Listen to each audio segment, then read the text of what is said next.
Hey, FCC fans, you could show your pride in a whole new way with the new FCC Visa debit card from First Financial Bank. First Financial is the exclusive banking partner of FCC, and they are just as committed to this club as you and I are. Not only does the card look awesome, but it also gets you discounts on FCC tickets and merch. Find out how to get yours and to see the account terms and conditions at bankatfirst.com/FC Cincinnati.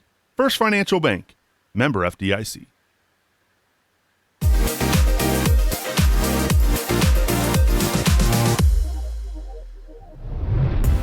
Hey, what's happening, everybody? Welcome to another exciting Monday edition of CST. Glad you're with us here as we talk all things FC Cincinnati. Hope everybody recovered from a fun few 4 days. FCC fans, maybe not so fun on the pitch. FC Cincinnati losing both home games last week, first to DC United and the New England Revolution. So we are going to recap those two matches. Plus, we're going to talk a little stadium tonight with special guest Sharon Coolidge from the Cincinnati Enquirer. She's been on the stadium beat from day one, so we're excited to have her join us to talk about last week's renderings and everything going on with the new West End Stadium for FC Cincinnati. Of course, we're reading the live chat tonight on Facebook, YouTube, and Twitter, so make sure you get in touch. You can also follow us on Twitter at Cincy Soccer Talk. You can also email us at feedback@cincinnati-soccertalk.com. Let's welcome in my tag team partners for this week. I will start with Trisha Hauser. Trisha, how are you doing? I am doing swell. Subes, how are you today? Oh, I could be better. Would have been nicer to come into this podcast talking about possibly a 4-match winning streak, but instead the Orange and Blue come crashing back down to earth. It's kind of fitting with the anniversary of the moon landing, right? Yeah, we had 2 good matches in a row, followed by what we have experienced this whole season, which was 2 not good matches in a row. So I feel like just realigning our expectations with what we're actually capable of on this Monday evening. Yeah, it's going to be one of those nights. So I'm glad to have you on board with us tonight, Trisha. Looking forward to getting your thoughts on the 2 matches from last week. We also welcome back to the show the Wolfman, Bill Wolf. Bill, how are you? I'm good. hard to say you're good when you're getting ready to recap Thursday and Sunday, but I am recovered from the weather. That was brutal on Sunday. But you know, it could have been worse. Sun kind of dipped down behind Nippert, and at least we were sort of in the shade for most of the game. So good. Yeah, I'm glad to hear you recovered. We were watching the game Sunday night on the television, and my son right away, before the match even started, they were showing a shot of the Bailey. He picked you out immediately. He goes, "Look, it's Bill." So you got one of those faces, Bill. What can I say? Yep, scary and frightening. I don't know. Yeah. Never. We love Bill Wolf. Yes. Bill Wolf fans only. Yes, I agree with you there. Speaking of Bill Wolf fans, we welcome to the show Boston Razzle Dazzle Brazzle. Fresh off, did you take any PTO last week, Boston? I can't tell or not. No, sir, but I did enjoy the life of luxury up in the club seats. I think Bill Wolf actually helped land those for us for my birthday this past weekend. It was pretty awesome. Yeah. And happy birthday. Yeah, I asked my wife if she saw you up there, by the way, and she said no. So I assumed that meant you just sat at the bar in the air conditioning the whole time. That is literally what I did. Yes, 100%. It is amazing. You know, what's funny is I used to judge when I sat in the Bailey. I'd be like, "What? There's no one up there. Half those seats are half empty. They should sell those seats." You know, I figured out everybody's just inside because I was in there and it was packed. It was hot. Well, good. Well, happy birthday, Boston. I see you got a special gift there next to you. Yeah, I got my first Major League Soccer ball for the first season. I may look at it with angry memories later on down the road, but it's pretty cool right now. Well, good. Anything else fun for your birthday? Any like rollerblading gear or anything? I did get a second pair of rollerblades. Not gonna lie. Did you really? Yes, I got those from a family member. So I don't know if I need a second pair. I might have to figure out how to return that or something. Oh man. Well, and he got a glitter kit too. Too far, Bill Wolf. Oh man. Well, happy birthday, and hope you had a good weekend. FC Cincinnati fans certainly, for the most part, did not, as they lose both matches. First Thursday night against DC United, and then Saturday night against the New England Revolution. Let's start with Thursday night. I was actually at that match, and you knew it was going to be a bad night when I left my house at 6:45 p.m. on Thursday evening for an 8 o'clock match, and I spent exactly 1 hour in my car in Clifton before I could even get parked. I missed the first 15 minutes of the match. That's how bad traffic and parking was Thursday night for the match. Trisha, I gave you a hard time because it felt like you were at Nippert Stadium at like 4:30. But how did you get into the stadium so easily? So my roommate and I, we got there. We actually left our apartment in Westchester at 4, and normally it takes about half an hour. We didn't get there until 5:15 because of traffic on 75 being traffic on 75. And we ate at Ladder, and I left there about 6 to get in line because I'm particular about where I sit in the Bailey. I want to be able to see. So I want to sit in the front row because it's closer to Spencer. Let's be honest. Okay. I'm not going to lie here. And so I got into the seat at like 6:32, and you were like, dude, you're there so early. Ha ha ha. Yep. Who's laughing now? Yeah, definitely you. Well, no, you were laughing at me. That's what you're doing. No, I felt bad because I hate being stuck in traffic. It's my least favorite thing. And I feel bad for anyone who has ever been in a car with me when there is traffic because I'm the most impatient person in the world. Yeah. So I feel your pain, and I'm sorry. No, and I was surprised too at we sat in the car on Jefferson for like half an hour, and I'm looking at the clock and it's already past match time, and I'm still seeing people. I'm still seeing like the cops are still stopping us. The traffic cops were like directing traffic and letting fans cross, like, and not like a little bit. I mean, a lot of fans. So. And I don't know if it was a lot of walk-ups, Bill. I don't know if there was other activities going on. I've been to I shouldn't say a lot of FC Cincinnati games because obviously I live 3 hours north, but I've been to a fair share, and I've never had an issue like this before. So was this kind of a fluke? Yeah, this was a fluke. I mean, first off, I guess I got lucky. I came really late to this game, and it somehow didn't affect me. I mean, I pretty much got straight in, which was awesome. I guess normally I come early and I probably would have regretted it if I had. But what I understand is that one of the garages, and I believe it was University Garage, the new one that we have, was under construction, and the university didn't let FCC know, or they told them that was happening, but everybody was under the expectation that all of the spaces that we had allocated to us would still be there. And they weren't. So what happened was I'm guessing now, this is me, reading into it a little bit. People tried to get into their garage and couldn't, right? And now you're basically stuck. You got a line of cars behind you and no way out, and you got to get turned around because you can't go forward. And it probably created an entire mess of people trying to figure out where they were going to park because now they had a pass that didn't work. Right.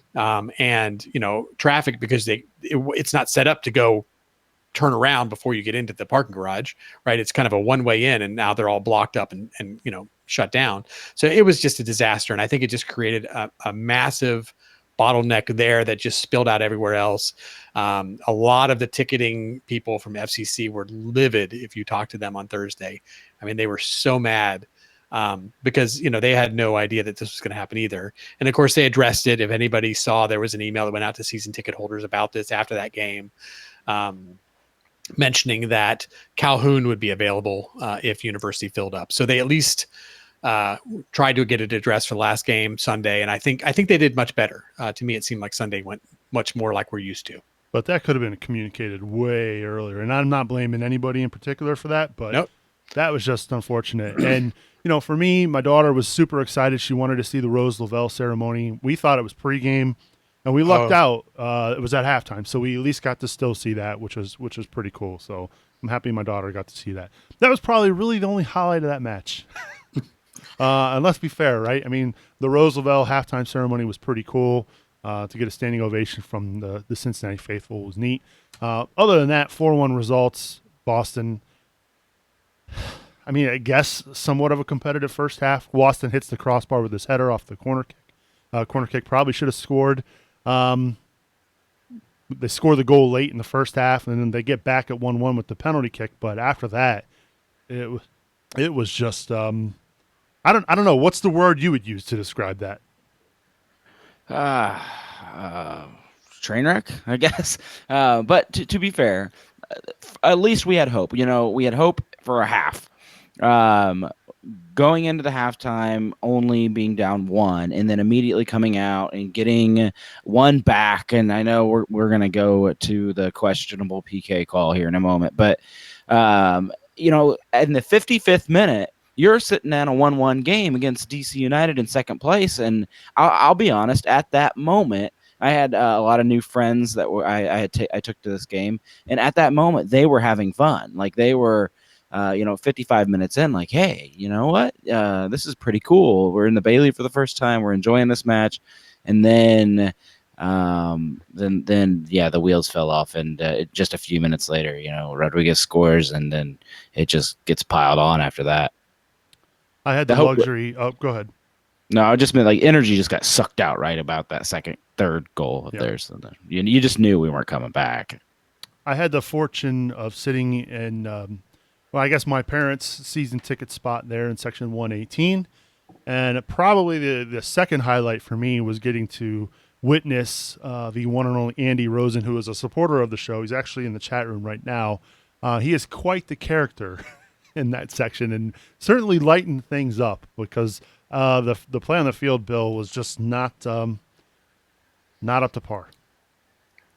Well, I think you did mention, the first half wasn't that bad. And sure. Honestly, I think we came out as the aggressive team, and I think we looked okay. And it really wasn't that bad. It was the final result that was disappointing. And it was kind of the way we gave up the 3 goals. The fact that the 3 goals we gave up in the second half all came within like 14 minutes of each other. And it's this thing that we have seen over and over again with this team, where they give up a couple goals and they just sort of fall apart. Right. It's like there's some tipping point where their mentality is just not there. And it's sort of a self-fulfilling prophecy. I know that they're struggling. I know that they're having a hard time. And you almost can't blame them for just like, here it goes again, kind of feeling it. And you sense it from the team, from a lot of these players. And it's something that they need to work past. They're not going to be able to grind out results if they don't have that tougher mentality. And right now, it just feels like sometimes one mistake leads to a second mistake, leads to a third mistake, and then suddenly we're losing these games 4-1, 5-1, 7-2, or whatever. But I mean, some of these have been pretty disastrous, and it's really just us, mentally lapsing continuously. Like it's like we can't get out of the cycle. But yeah, I mean, we looked pretty good in the first half. I felt like the team kind of backed up near the end. It was almost like they decided to play the first half to a 0-0 draw, and they invited that first goal in, which was disappointing to me. And then in the second half, we got our penalty kick, which was awesome, but it was like within 5 minutes they scored a second goal on us, and it was almost the same goal as the first half. Which was disappointing. It was the same player from the same place. It was just like, gosh, guys, come on. You can't make the same mistake twice. And after that, it just sort of seemed like it fell apart. I mean, the goal Rooney got, it's Rooney. He's a good guy. I mean, he's gotten a little older, but wow, there was, him against 3 players, right? Hoyt, Waston, and Richie all back there against one guy. And a ball from 50 yards out, they certainly had enough time to know it was coming. So, but to be fair, Bill, that was a really nice ball. It was. It was. All right, Trisha, what'd you see from the Bailey? A lot of disappointment. Yeah. I mean, really nothing that hasn't been said before. We come out looking strong, and then as soon as the other team gets like a little bit of momentum against us, it's like we fall apart. And I understand, like, if you're down, and I mean, it gets a little disappointing, especially with the way that this season has gone on its own. So I think part of it is they have to be able to bounce back from that mentally, because if you're going to get stuck in that hole, like, well, we're going to lose now, let's play not to lose instead of playing to win type of mentality, then you're just going to continue to be disappointed. So I think if they're able to get the mentality where, okay, they scored, but we got to keep going, like, we have to try, it could change it. I don't know. I'm not in their heads. I'm not on that pitch. I don't know what's going through their heads at all. I'm sure it's a little bit of everything, but I think the mental aspect plays into it quite a bit. And as soon as they get down, it's like they give up. Yeah, and obviously I'm watching the chat room here, and I'm seeing that Rooney's getting some heat because a lot of fans weren't happy. What I noticed from him, and I don't know what you guys think about this, but I noticed that, for a guy who's known as a goal scorer, right? He was dropping back quite a bit and actually pulling the strings more and acting more as a playmaker. And it just became so evidently clear that is one large gaping hole on this FC Cincinnati roster. They just do not have that one creative guy to unlock a defense, Bill. And that's consistently been the case all year long. Oh, 100%. And I mean, right now, the closest we probably have is Frankie Amaya. And, I think he's a brilliant young player, but that's exactly it. He's a young player, and he works hard. He has a lot of positives as far as his passing accuracy and those kinds of things. Work rate, etc. But he doesn't find that brilliant pass in the final third that we need from that special playmaker, that guy who's going to unlock the defense, as you said. And I think that's something that he can develop over time. But we're resting almost our entire team, it feels like, sometimes on an 18-year-old kid. And admittedly, he's a great kid with a heck of a lot of talent. But it seems backwards. It seems like we'd want a very experienced player there figuring some of these things out, kind of a Wayne Rooney in that sense, who's been around a little bit and has seen enough things to make those intelligent decisions at the right time. And, I think Frankie's got the opportunity to get there, but I think we need somebody else right now that can make those, can make the difference. We need a difference maker. Yep. So I agree. Well, I agree for the first half of the season, but now, I mean, we're at the point where there are no playoffs. Maybe at the end of last week you thought there's a chance, but now we're back to no, there's no chance. Might as well give the young guys their minutes, let the fans know what's going on, let them know how you're going to rebuild. That's important, is of course letting the fans know the plan. Right now the fans are just as confused, I think, as the staff trying to figure out what to do, what to go on. My problem, I think, is more to do, at least in this match versus DC, was with the defense. I mean, go back, and I know we're already down 3-1, but go back and watch that fourth goal where Justin Hoyt just gets smoked. I mean, absolutely destroyed. And we've seen this multiple times, but we don't have anyone to play back there that we think is good enough. We've decided, or the coaches have decided, Lasso is not going to play. Hagelin rarely plays. So we've got Hoyt playing every match, whether it's a center back on the outside. This team's lost without Greg Garza. We have no answer without Greg Garza. The fact that Justin Hoyt is playing every single game in Major League Soccer, I mean, that's just there's no depth. Absolutely none. Yeah, I mean, it's hard to argue, right? I mean, this is, that left back spot, for as much as we've, when I say we, I mean the club has done its best to kind of paper over that issue. Losing Garza was a huge blow because now it's shifted everything on that back line, and it's forced to put some guys in positions that really probably shouldn't be playing there. We can say what we want about Alvis Powell. Did not have his best two matches for FC Cincinnati. But you can argue that over the last few weeks, well, I shouldn't say last few weeks. Well, I guess you could say last. Played pretty well for Jamaica. Played pretty well when he first returned, and then it was like a switch was flipped, and we got the other Alvis Powell this past weekend. So a lot of questions there. I guess the microcosm for all of this, or if you look at, as I transition now towards the New England match, Trisha, earlier in the year, New England was a team that was one of the worst teams in Major League Soccer. FC Cincinnati beat them pretty handily on their pitch, right? They made a coaching change. They brought in Bruce Arena, and that team now looks completely different. They've gone 10 matches unbeaten, and they look like a completely different team, whereas FC Cincinnati has gone the complete opposite direction. Yeah, I think New England is a good example of how picking the right coach can turn your team around, which is, I think, something FC Cincinnati should be looking to mimic when they pull in a coach. How realistic that is, we don't know. We can hope, but we have seen what hope has done to us this season. Not much. So they've done very well, and we have not. And I think our back line, we have good pieces, but I mean, when Greg Garza's here and we drafted him and he's played 3 or 4 matches and he's been injured, you can't rest an entire defense on one player, because what happens when they get hurt? Because someone is going to get hurt. And then, you're playing people out of position. Deplon doesn't always play left back. That's what he's been playing for most of the season. And he hasn't been terrible by any means, but then he was taken out for an injury, and if he can't play for a few matches, what's that going to do for us? We think we look bad now. Gadula. I feel like it's. Say that again, Bill. I said Gadula. Logan Gadula, Yes. right?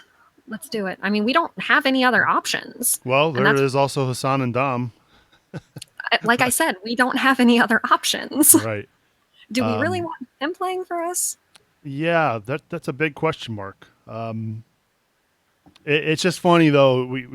And we'll talk about the coaching situation a little bit later on in the show too, Bill. But just to see the two teams go, at one point, to see New England as bad as they were, they quickly recognized it, made the switch, brought in a really good coach in Bruce Arena, who has his faults. A lot of fans aren't happy with how things went down with the U.S. national team, but he's won MLS Cup 4 times. He knows what he's doing in this league. Yeah, I would also question, and I have to be honest, I haven't sat down and really analyzed it, but has Bruce Arena come into New England with the decision that he needs to win games? Because if that's a decision you make, right, then you set up your team to succeed, right? And I mean that in a way that you focus on, this is what I have, what can I do with this? Let's make this work in the best way possible. Where it's very obvious with FC Cincinnati, that's not really what we're trying to do right now. And I maybe people don't want to hear that, but I mean, we've talked about, we brought in a GM, he's Dutch, he's got, what would you say? He's got an opinion on a style of play that we want. And we've talked a lot about needing to have a style. So he's helping define what this style of play is. We've seen the team transition to a 4-3-3. We've heard about some of the training they're doing, where they're doing some zoning of the fields and things like that, which is a very Dutch style. So we're focusing a lot on a style of play. Well, if you're focusing on a style of play, you're not necessarily focusing on winning, right? You're focusing on maybe a longer term vision. Yeah. It also may be that style of play doesn't fit some of the players we have. And right now we have the players we have. So it could be that some of these players would actually be really good under another coach who said, I'm going to play to win, versus us saying we're going to play this style. And now we need to think about which players we need to move on to systems that fit them better, and what players we need to bring in that fit the system we want to play. So it may be just two different visions for where we want to go, where New England may be hoping to do something with this season, and they obviously have, they're in the playoffs now, versus us, who probably realistically, whether we're willing to say it or not, have already started setting our sights on 2020. Yeah, I think that's safe to say, Bill. I think that ship has sailed, like Boston said a few moments ago. So it was not the best weekend for FC Cincinnati, losing both those matches after winning 2 back-to-back matches. The orange and blue come crashing back down to reality, and now they get ready to take on Toronto FC, who also another somewhat talented team here in Major League Soccer. So no time to rest on their laurels for FC Cincinnati. All right, it's time now to open up the King's Hammer Hotline. We are pleased to be joined this time, making her debut here on the podcast. She is Sharon Coolidge, and she is the City Hall beat reporter for the Cincinnati Enquirer, and also on top of the Stadium beat. And she joins us now here on the King's Hammer Hotline. Sharon, welcome to Cincinnati Soccer Talk. How are you? I'm very excited to be on. I watch you guys, and you're right. This is my debut. Well, we are glad to have you on the show. You've been covering the stadium beat, it feels like, since day one. So obviously last week the club unveiled their new renderings for the stadium there at the West End. What were your initial thoughts on the new design? So, honestly, it was unveiled to rave, reviews for the most part. People loved what this looks like. And so you were just talking about, it was a tough soccer weekend. Sure. But, up until that point, this was a very exciting week. The stadium looks completely different than the last iteration that we saw with its new architect, Populous. And it was, I've been using the word graceful to kind of describe the design that we're going to be looking at from the east. Are there any new elements of the West End? I think I heard that they went around the city and tried to find pieces or parts to incorporate it, but I didn't get a sense as to what they meant. Did they explain any of that, or do you know what they're talking about when they say they used elements from the West End inside the design? So, we haven't really seen what that's going to be like. That is a promise that they've made to, really honor the West End and some of its history. It is one of our historic Black neighborhoods in the city, and, the team has promised not to forget that. You can see that in the Orlando Stadium, built in a very similar neighborhood to ours, and they just have photos and art that kind of represent that neighborhood. To remind people that we're not just going to drop a soccer stadium in a neighborhood and kind of take it over. And so they have promised art installations and that kind of thing. But we have not seen those just yet. So, hey, Sharon. The thing I would say, hi. No, you're fine. Go on. What I was going to say is, what we did see, is this new with the orange glow, right? Like that was kind of what everyone was like, we're going to have this orange glow. It's going to wrap the whole thing. And then you saw it and you're like, is it a spaceship? Is it, hot tub super or something? People did like it, but we kind of didn't know what we were getting into, right? We hated it, but it was just like people were just kind of trying to wrap their heads around what it was going to be. Then we saw a second unveiling where that kind of material was going to appear more in ribbon-like wrap of the stadium.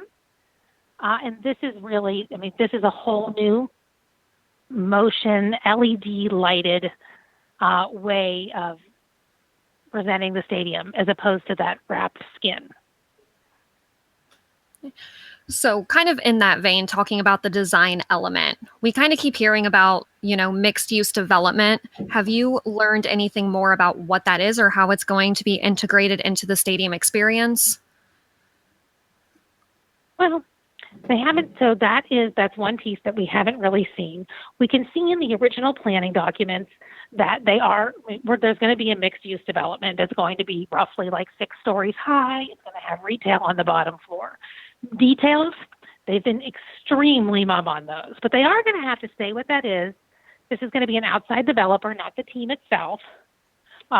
Although you can expect that they'll be working in tandem. This isn't going to be, no one's going to surprise each other. Like, this is a stadium and this is totally separate. And so we are going to see the kind of things, I think, restaurants probably on the first floor.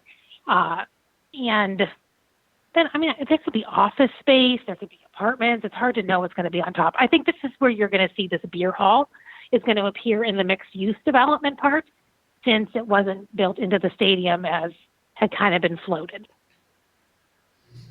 So Sharon, coming back around, incorporating a couple of things we just talked about. You mentioned the LED lighting. We've talked about the mixed-use development. You just mentioned the beer hall. Obviously, that was one of the sort of unique things that they were trying to put into the stadium. Can you talk about anything else unique, any other unique design elements besides the LED lighting?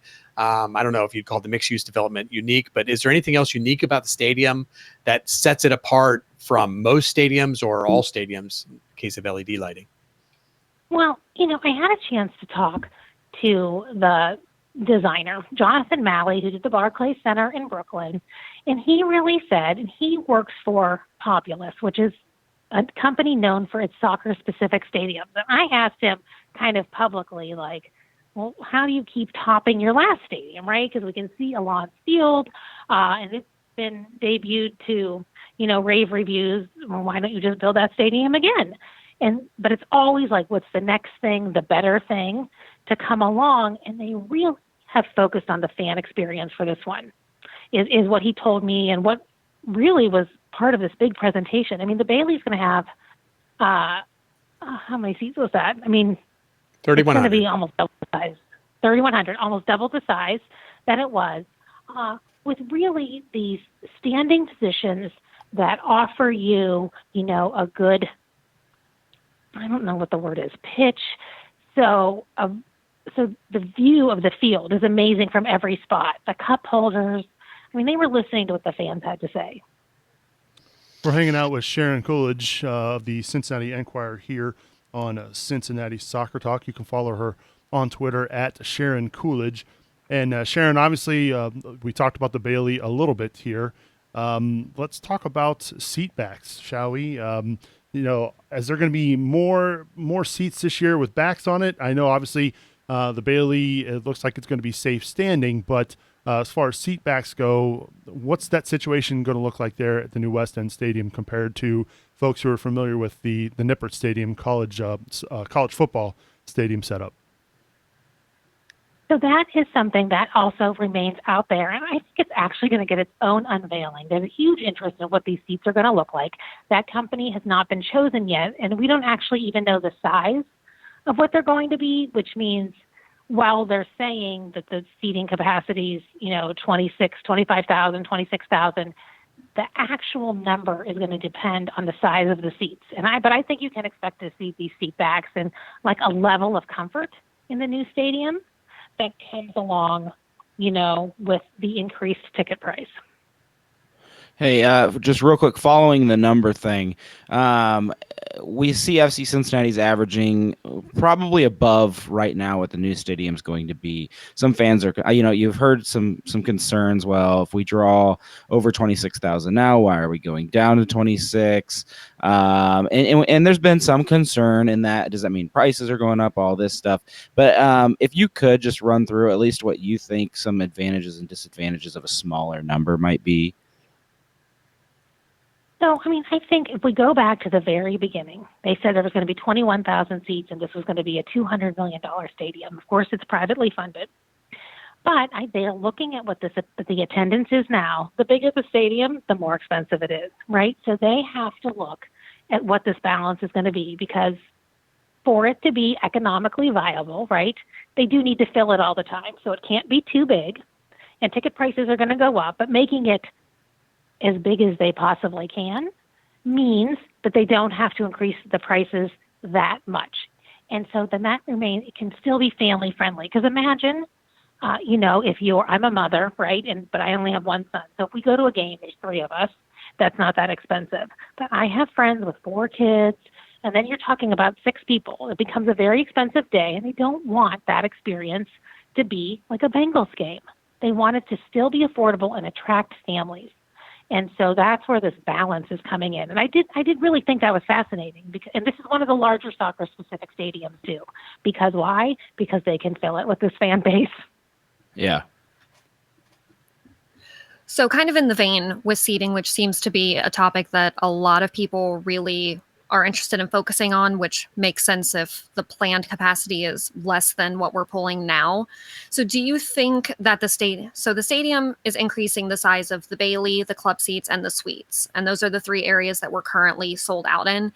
Do you think that they're expanding those enough? Do you think that that is going to affect the overall attendance in a positive or negative way? You know what? And it's hard for me to judge because I'm not really a stadium expert per se. I ended up covering this, but I've done a lot of research because I've ended up, technically as a city reporter for the Enquirer, I cover the West End, and this is changing the face of that neighborhood and what's happening there. And it's kind of how I came to, write about soccer every day, which I didn't see coming. But I feel like, they have really looked at these numbers. It's a pretty large stadium, and I think they do have to think about, and the cost too, right? Like $250 million. That's also, that's pretty expensive for soccer-specific stadiums. not sure they really wanted that cost to go up much more than that. And plus, I think they had to also figure in land acquisition. All of those numbers are pretty secret, but I think that probably was pretty expensive. So that's the best generality I could give. I don't have any numbers there.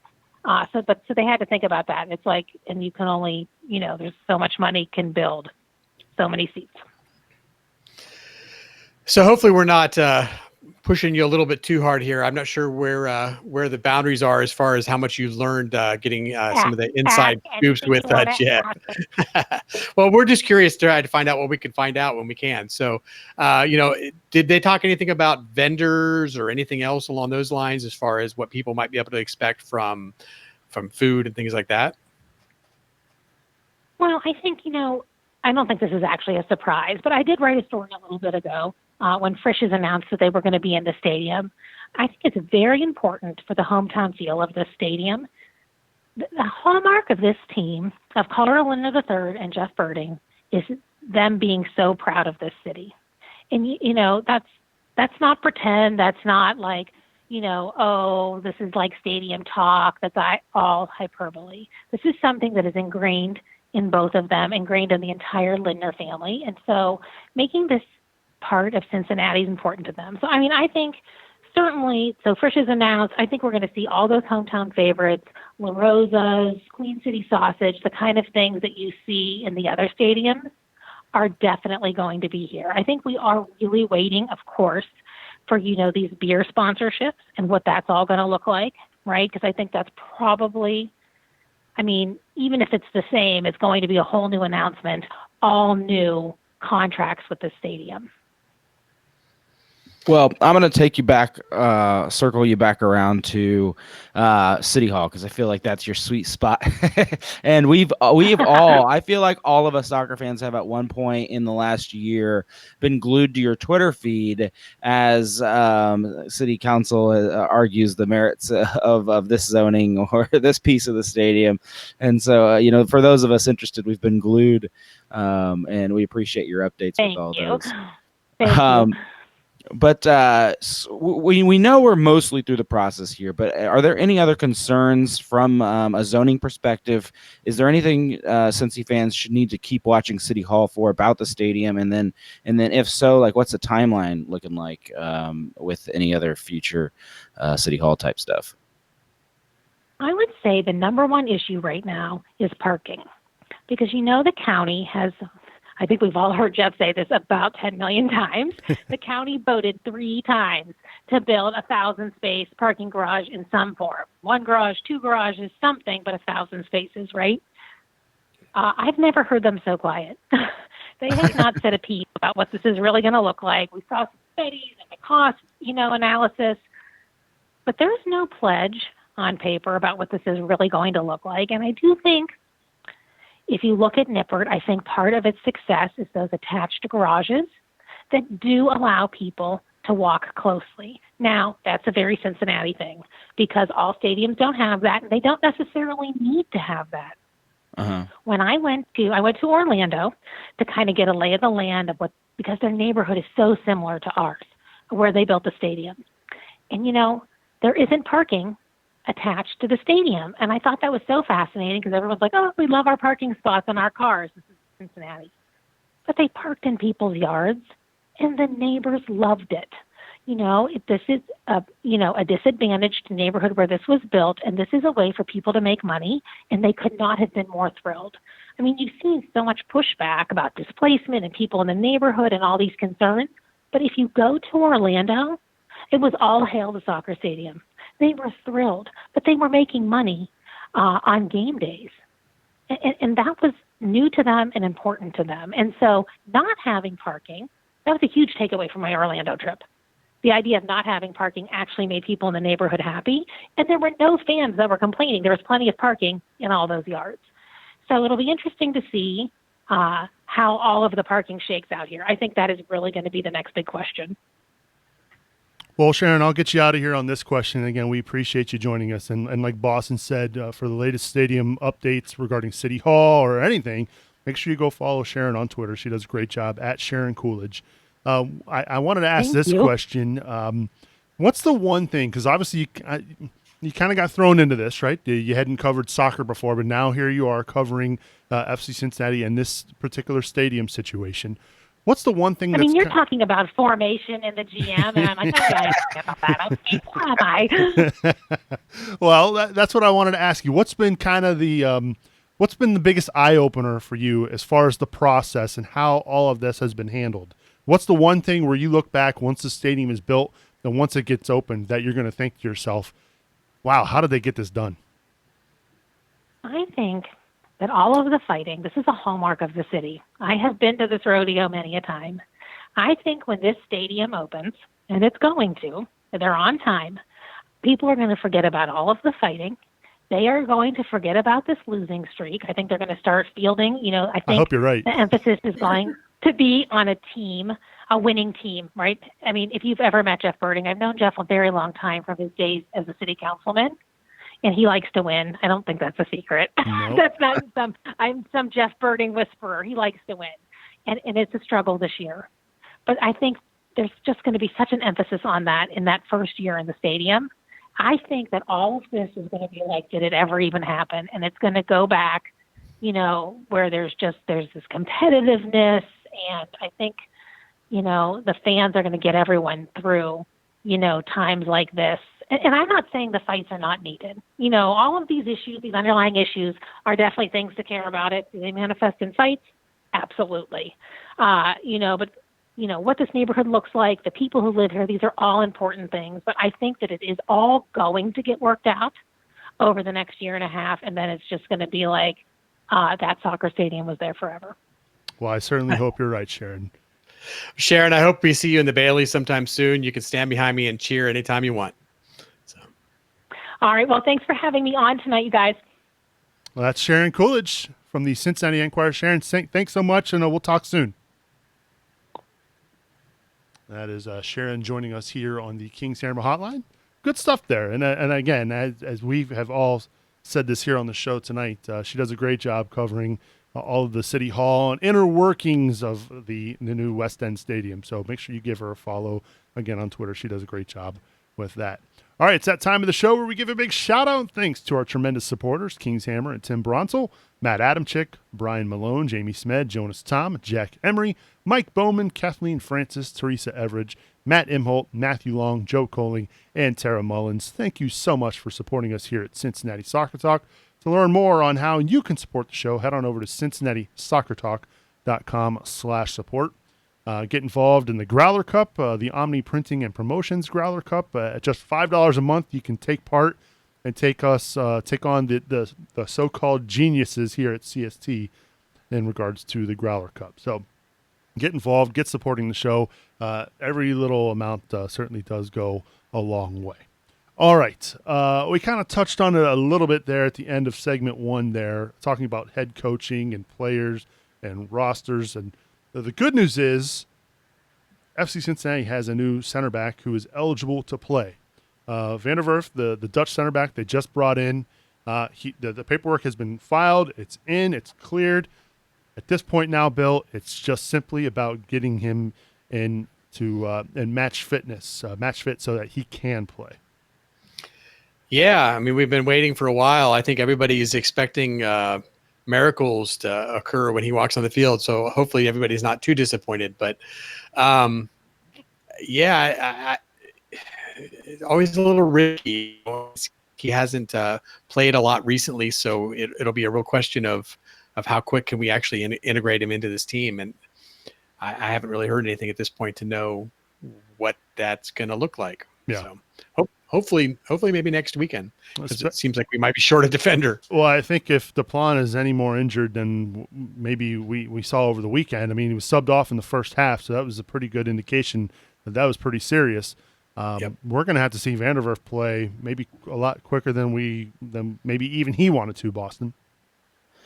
Yeah, I think that's the case. I think it's the one problem we've had all year. Even though some people think, well, this team's fine if everybody's healthy, it's fine. But there's no depth, and there's been a lot of injuries, and that's the issue this year. And then I think the other big problem right now with FC Cincinnati moving forward is when is this coach coming on board? Sitting this long without a head coach is starting to worry a lot of people. I'm hearing more and more talk about it.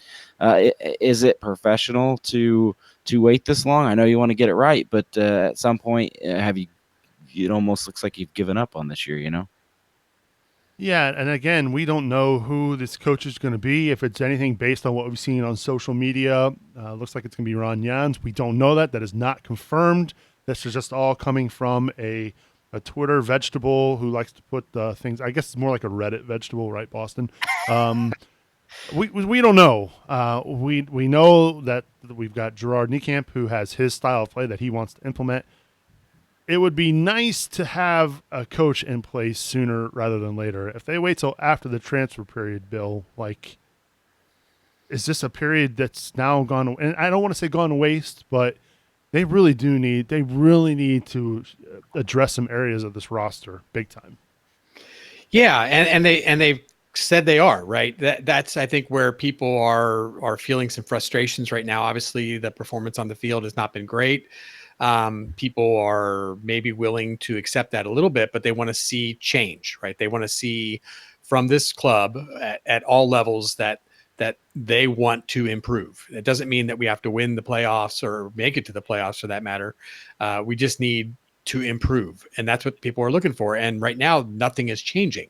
So, I mean, we announced Vanderfur for wherever he was probably 2.5 weeks ago. Yeah. And finally, now he's eligible. So people kind of feeling frustrated about that. Not that I'm saying that that's the club to blame, but it is frustrating. Now we've got the same situation where they've talked about wanting to bring in more wingers, which we're obviously very short on, maybe some more attacking options up top. Certainly a left back has been mentioned. And other than rumors, which is as good as I would say we've got at this point, there really hasn't been much indication of any motion at all. So, yeah, we got a coach missing. We've got a transfer window that's closing or getting close to closing, not getting close, but moving towards the end, and nothing is changing. So people are frustrated on all accounts there.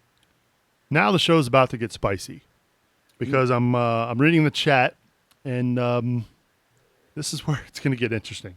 And I'll start with you, Trisha, because I know how you feel. A lot has been made recently of the goalkeeper position. A lot of people placing the blame on one Spencer Ritchie. I'd like to think I know where your thoughts are, Trisha. I'm pretty sure you're Team Ritchie. But what's your thoughts on a lot of it? Feels like maybe a lot of the blame being placed on him. Turn her mic How much down. time do we have? The mic is yours. Okay. Listen, I was unaware. Oh, I have to get resituated. She's getting positioned if you're listening to the podcast. I was unaware that everything on the field came down to Spencer Ritchie. Do we not have defenders? Do we not have 10 other people on the pitch that are responsible for preventing people from scoring goals? Do we not have a defense anymore? I know that's something we can get into because our defense kind of sucks, but it is not just him. There is theoretically an entire back line that is supposed to come into play before the ball even gets to Spencer. Some of the shots he could have blocked, probably, clearly. I mean, there's always the opportunity, but every single one of them, it's hard to block shots coming at you from every direction when your defenders aren't doing their job. And not just that, but constant shots coming at you. It's constant. I mean, you can look at it like, yes, he's let X amount of goals through. He's also stopped a fair amount. Like Pat had a great article from earlier, I think it was earlier today about it. But at the end of the day, it's not just Spencer Ritchie. He's not the only man out there. It's not like 10 guys are running towards him and just firing shots left and right, and some of them are getting through, and he's the only one. You have defenders that are making bad calls that aren't working well together. It appears that Kendall Waston doesn't even trust part of the back line. He always looks hesitant to pass to one of them. So, I mean, how much of this is Spencer's fault, truly? Not all of it. Some of it, yes, and, he's an adult. He can take the blame, and he can, hold himself accountable for the ones that he could have stopped. But it's not all him. Unless I understand soccer the wrong way, in which please enlighten me on Twitter. That's what people love to do today. Yeah, so this is why I wanted to bring this up, because it is a hot topic. I don't know why, Boston, because my personal take is, look, I watched TT in that first match against Seattle. I know it's harsh. I watched him in that game against San Jose. I was not overwhelmed with him as our goalkeeper. I've seen Spencer Ritchie stop some shots. He had a terrific save against Teal Bunbury over the weekend against New England. Spencer Ritchie is far. If you had to rank the list of items that this thing needs to get fixed for this whole thing, Spencer Ritchie is like item number 11, right? Yeah. I mean, he's way down there on the list of problems this team has right now. Yeah, I mean, here's the thing: fans are frustrated. Fans, we just want something. We want something to blame, a finger to point. And then you look at a game that maybe goalkeepers are not perfect. They have a bad game here and there. You look at the game like Minnesota, where we let 7 goals in. They only shot 8 on goal or 8 on target. Okay, that's not a good ratio for Ritchie. Of course, they're not all his fault, but maybe he saves 1 or 2 there if he's having a better night. But then you look at games like DC that we all just watched. We watched Hoyt get just burnt. We watched Waston not get over to get that ball, and Spencer Ritchie's hung out to dry. So. And then what? He's amazing on what penalty kicks this year. His only fault is, some people say, well, why don't you hold on to the ball? Well, you try holding on to a ball in a penalty kick situation. I mean, I know that would be the preferred scenario, but man, the guy's made a lot of first stops this year. And Subs, you're 100% right.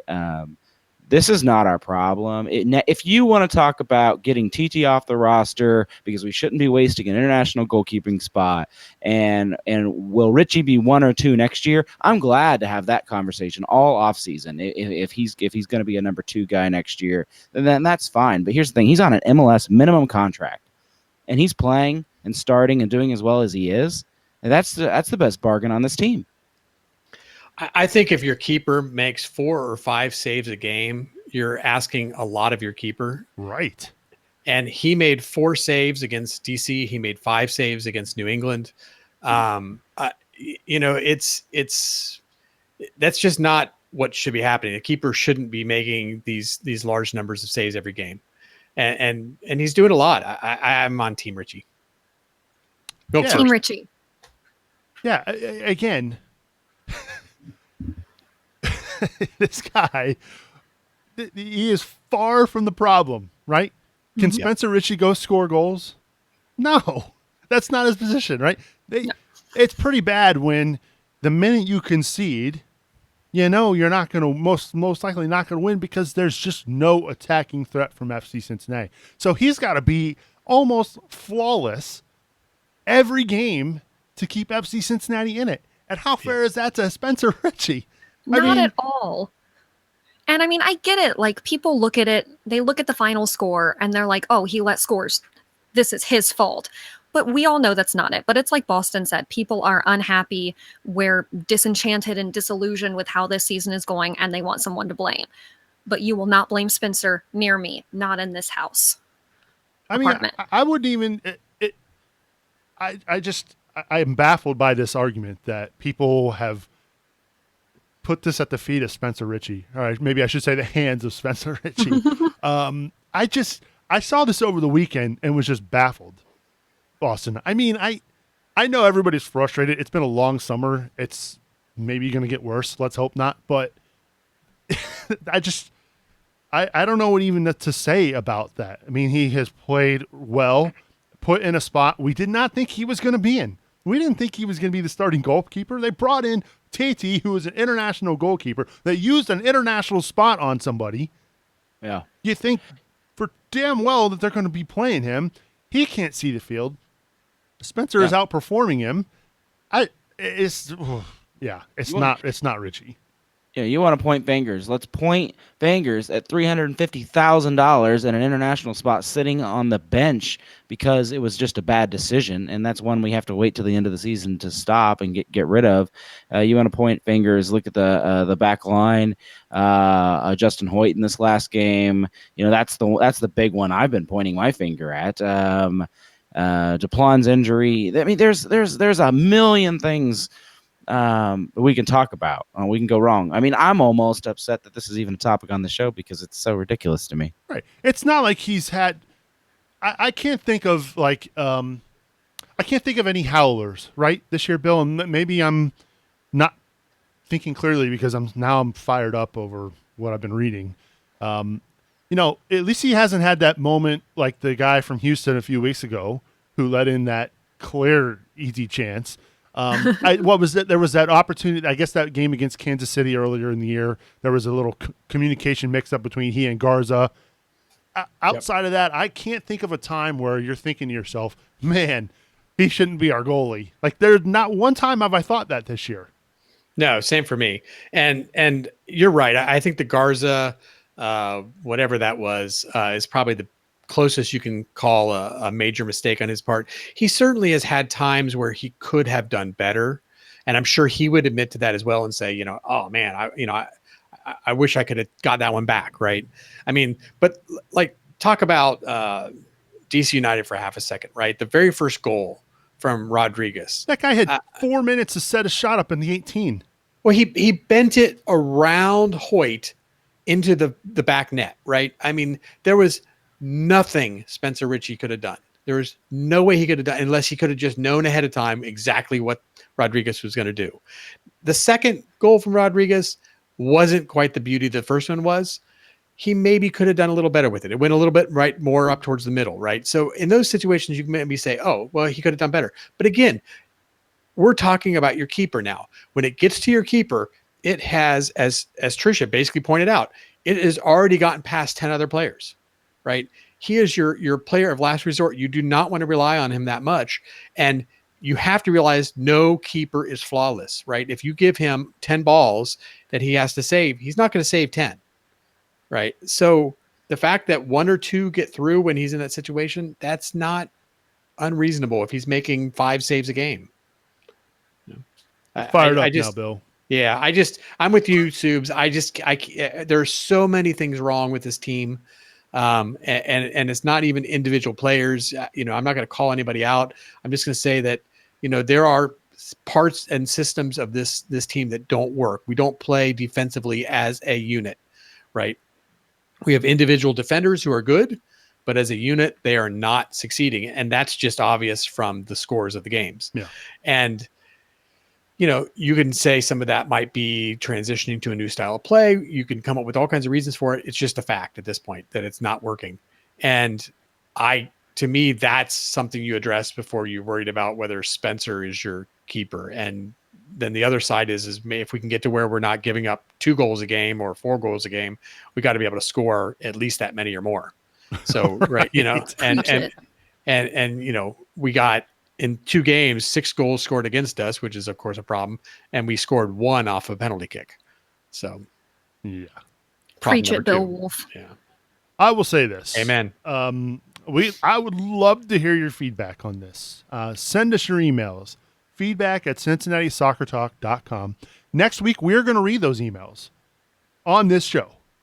Whether you support Richie or you don't, I want to hear from you. Feedback at CincinnatiSoccerTalk.com. Give me your reasons why he shouldn't be the goalkeeper right now. Give me your reasons why he should. Again, that email address, feedback at CincinnatiSoccerTalk.com. I did not anticipate having to talk about this subject. I threw this out there because I saw some of the conversation in our chat room, and just when I saw Pat tweet about it over the weekend, I didn't think it was that big of a deal. Now I'm shocked. I'm really shocked. All right. We're going to begin to wrap things up. But before we do that, we just want to remind you that we've got the 4th annual Cincinnati Soccer Talk Foot Golf Classic presented by Joseph Auto Group. We are just a little over a month away, gentlemen and Trisha. It's coming. It's flying. We're getting here. And more teams are getting registered. Boston, do you have a team yet? I've just finished putting together my team, so I'll be registering this week. I got to get in before Brad cranks the price up on me here. Are you putting together a roster of ringers? It'll be better. I think it'll be better than the years past. I always do. In the years past, I've always done a random team of people I don't know from Reddit. And it's been like we've had good years and bad years just judging on who signs up. This year, somebody else has taken over the mantle for me. And there's enough people that are running that side on their own. They don't need me anymore. So I was kind of kicked off that duty. And I formed my own team with some friends. And we'll see how it goes. Yeah, Nico and a couple of the guys from the Dutch Lions. I got it. I know, right? I was thinking the same thing. No, they'll have their own team, and it will be, they're always difficult to play against. But I fully expect Paul Nicholson to be there with his own team of ringers. Nice. Now, the question is, if you were to form a Reddit team, would you get half head of lettuce on your squad? I take half head of lettuce. Maybe if he can kick half as good as he can tweet out rumors, then I would take him. Well, to get registered, head on over to CincinnatiSoccerTalk.com/footgolf.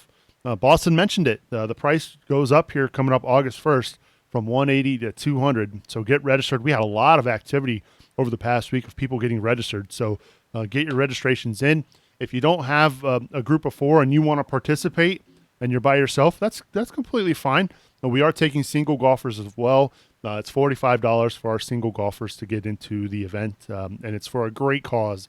We love raising money each and every year for sports games for kids. Tom Grabo does a fantastic job with that, so make sure you get involved. Head on over to CincinnatiSoccerTalk.com/footgolf. Bill, you want to give us a Omni Printing and Promotions Growler Cup update? Sure. It's a little complicated since we had 2 games in this week. So I'll try to summarize as best as I can. DC with the loss of 1-4. No one predicted that, not surprisingly.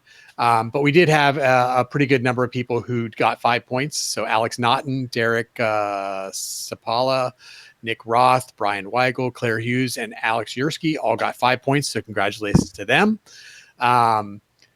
Matt Long, though, he didn't get his 5 points. He has been very consistent, and he rose to the top of the standings with 12 points. And then we had a couple people tied for second behind him. The New England game, we had 3 people guess it exactly right on Sunday. So Brad Weigel, the Weigels are both getting points in the weekend, I guess, or the week. Matt Adamczyk and Mark Neuenswander, who you always like when I say that. Nice. But anyway, Brad, Matt, and Mark all got 6 points. So congratulations to them guessing the 0-2 loss. Matt Long, though, stays atop the leaderboard with 16 points. The man is very consistent. He's the only participant at this point to guess the result correctly for all 4 games. So that got him 4 points a game. He hasn't got any of the points right, but he's got 16 points for all 4 getting 4 points for every game. Joe Schmuck, our photographer, is only 1 point behind him with 15. He actually didn't guess all 4 right. He just got a couple of them really right. So good for him. But then there's kind of a gap, and we have like 8 people holding 11 points. So there's kind of an interesting first and second are pretty up there, and then we have a 4-point gap to the next one down. But, a couple people guess it wrong and a couple people guess it right, and that 11 points is 17 in no time, right? So keep playing, guys. Yeah, thank you for the update. To get involved in the Growler Cup, again, head on over to CincinnatiSoccerTalk.com/support. Believe it or not, it is not too late to get involved because, well, I guess, no, it's not. It's never too late to get involved in the Growler Cup. And if you get involved now, you're automatically entered in for next year as well. So get supporting at the $5 a month level. CincinnatiSoccerTalk.com/footgolf to do just that. All right, let's wrap things up here. The final thoughts. I will start with Trisha Hauser. Trisha, thank you again for being with us this week. Got any final thoughts as we get out of here? I don't think so. I think I summed it up pretty accurately with my defense of Cincinnati. Ooh, I like that. I did not come up with that. My roommate did, and I wish I could copyright her for it because it's actually pretty perfect. But nothing else to say except for I hope we don't lose every match from here on out. That would be sad. Only because it's all going to fall back on Spinny, and that's not fair. That's what I said. Oh, thank you, Trisha, for being with us. Thank you. Great take. The Wolfman, Bill, final thoughts? Oh, yeah. I'm just trying to kind of accept the season for what it is.